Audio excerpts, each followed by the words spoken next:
So I had an experience where I went and I was going to get food in a lunch line. And the lunch lady looked at me and she's like, "Hey, can I ask you a question?" And I was like, "Yeah." And she's like, "Promise me you won't get offended." I was like, "No, no, no." And she was like, "Are you a dancer?" I was like, "A dancer?" I was just like, no. And then she was like, "Are you a skater?" I was like, "No."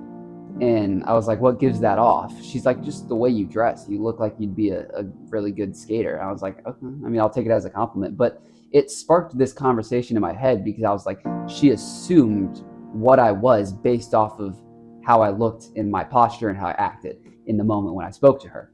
And that is exactly what people will look and see in us when we are followers of Christ. So we're called to display the love of Jesus and reflect Christ to other people, but we have to actually know what will they assume about us. Because in a sense, it's not that everyone's opinion matters about you, because it won't always be positive. Sometimes it'll be negative. But what does matter is that we accurately represent Christ to the best of our ability. And if we're not, we have to do some inner reflecting. So here we have 1 John chapter 2, verse 6, 5 and 6. Whoever obeys his word, truly in this person, the love of God has been perfected. By this we know that we are in him. The one who says he resides in God ought himself to walk just as Jesus walked. So how are you walking right now? Are you walking in your own path? Have you created your own narrow path and you're walking down it, not letting anything else like Jesus come in and make any sort of arrangement? Or are you walking in the path that Jesus walked? Because the way we walk, the way we act, the way we talk is going to be a reflection of how Christ is moving in our life. So if you find me speaking and preaching the word, but then going out and then I'm cursing, I am saying things that are clearly not biblical, I am never talking about God at all. Like the way I speak isn't a representation of him. The way I dress isn't a representation of him. Like I have like, if there's like satanic symbolism or weird things on me that like, okay, this guy is claiming to know the Lord but isn't really doing it.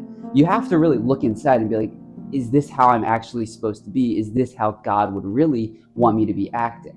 Because I claim I'm a Christian, but I don't reflect it by the path that I walk. Okay, and that can look in several different ways. One of them is secular music. How do you listen to music? What are you putting in your ears?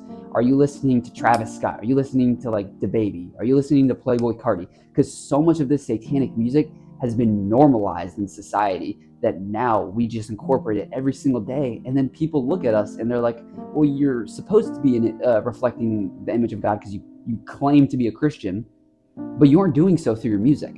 And so that part, the secular music part, will be another video, but that's just one example. Like I said, clothing, the way we speak, the way we treat others, especially the homeless or especially our friends, just anyone. How do you treat others? Are you reflecting Christ when you do it? Are you loving your neighbor as yourself? Are you accurately giving the scriptures the chance to live through you, or are you not? And so what I had to learn was that it's not that I was like offended when she asked if I was a skater or something, but it really triggered something in my head where it was like, the way I dress, the way I walk is going to give an impression on somebody. And so as a follower of Christ, make sure the impression you give off to other people is a reflection of Jesus. Make sure that people are like, okay, that dude is a follower of Christ. I can see that in him. I can see the way he acts. There's definitely some change in his heart.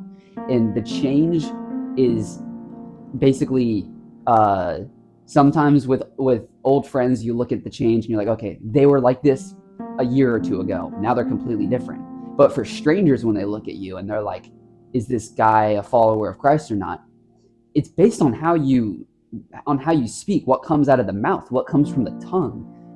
That's how it really works. Is, are you like, sure, you can have a cross on you, but this generation uses crosses for aesthetics, unfortunately. Like there's 100 different kinds of rappers out there that have crosses, unfortunately upside down too, and they claim to believe in God, but have a cross on themselves and never mention Jesus, and then live a life completely separate of him. And you're like, okay, you're clearly not a Christian. You're in your own vein doing whatever it is you're doing, but it's not related to God. So just make sure that the impression you give off is like Christ. As Christians, we're just called to reflect Christ as much as possible. All right. So Main point of the video, that actually happened a couple weeks ago. I was going to make a video about it, but I forgot. But here we are. So reflect God, reflect Jesus. Love you guys. See you.